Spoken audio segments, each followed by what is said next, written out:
पंतप्रधान नरेंद्र मोदींच्या मुंबई दौऱ्यासंदर्भातली पुढची महत्त्वाची बातमी। नरेंद्र मोदी आज मुंबईच्या दौऱ्यावर येतात। 29,000 कोटींच्या प्रकल्पांची ते आज पायाभरणी करणार आहे।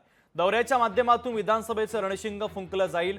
गोरेगाव मुलुंड जोड रस्त्यासह ठाणे ते बोरिवली बोगदा प्रकल्पाचं भूमिपूजन मोदींच्या हस्ते पार पडणार आहे। तिसऱ्यांदा पंतप्रधान झाल्यानंतर मोदींचा हा पहिलाच मुंबईचा दौरा आहे। पंतप्रधान नरेंद्र मोदींच्या मुंबई दौऱ्यासंदर्भातली सगळ्यात महत्त्वाची अपडेट आपण पाहतोय। मोदी आज मुंबईच्या दौऱ्यावर येत आहेत। तब्बल 29,000 कोटींच्या प्रकल्पांची मोदींच्या हस्ते पायाभरणी होणार। तर ठाणे ते बोरिवली दुहेरी बोगदा प्रकल्पाचं भूमिपूजन मोदींच्या हस्ते होणार आहे। मोदींचा मुंबई दौरा, गोरेगाव ते मुलुंड जोड रस्ता दुहेरी बोगदा भूमिपूजन देखील मोदींच्या हस्ते होणार आहे।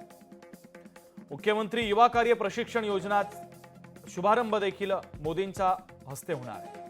कल्याण यार्ड रिमॉडेलिंग प्रकल्पाची पायाभरणी देखील मोदींच्या हस्ते आज केली जाईल। लोकमान्य टिळक टर्मिनस नवीन प्लॅटफॉर्मचं लोकार्पण देखील आज होणार आहे।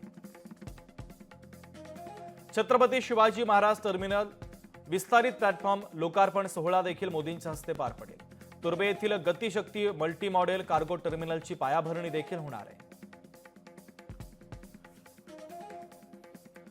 तर पंतप्रधान नरेंद्र मोदी मुंबईच्या दौऱ्यावर येतात। या बातमीच्या संदर्भातले अधिकचे अपडेट देण्यासाठी चेतन ननावरे आपले प्रतिनिधी आपल्याशी जोडले जात आहेत। चेतन, मोदींचा तिसऱ्यांदा पंतप्रधान झाल्यानंतर पहिलाच मुंबईचा दौरा आणि या पहिल्याच दौऱ्यामध्ये 29,000 कोटींच्या प्रकल्पांची पायाभरणी करणार आहे।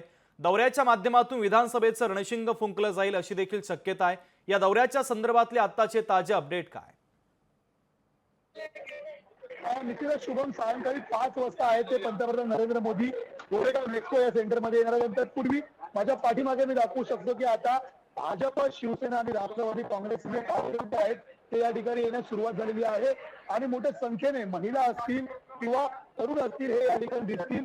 विशेषतः जे 29,000 कोटींचा काही प्रकल्प आहे, काहींचं भूमिपूजन आहे तर काहींची पायाभरणी या ठिकाणी केली जाणार आहे।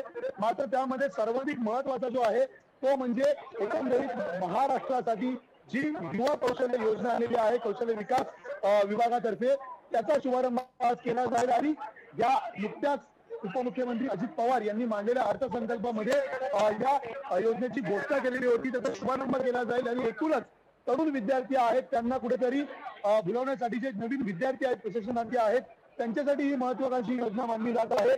या योजनेचा शुभारंभ या माध्यमातून होणार आहे। दुसरीकडे जर आपण पाहिलं तर पूर्व उपनगर आणि पश्चिम उपनगर यांना जोडणारा जो महत्त्वाकांक्षी प्रकल्प आहे, मग तो बोरिवली असेल आणि दुसरीकडे मुलुंड असेल, ठाणे असेल आणि यांना जोडणारा हा एकंदरीत प्रकल्प आहे। हे 2 मोठे बोगदे आहेत।